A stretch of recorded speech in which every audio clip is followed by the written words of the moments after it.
Guys, I got a dishwasher. I'm finally able to afford a dishwasher. Now I can just put it into like this big machine and then have it go like brrr, and then it's clean.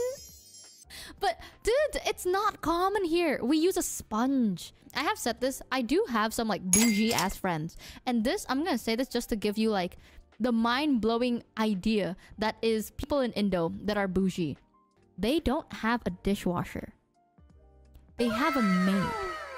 They don't have a dishwasher because in their opinion, it's too much money. So they have a maid. Honestly, I think there are some people in chat that would be happy to be your maid. I don't want a maid, bro. That's a little... How about a butler?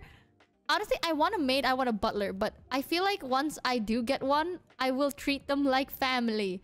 And I'm not ready to expand my family this way. Get down.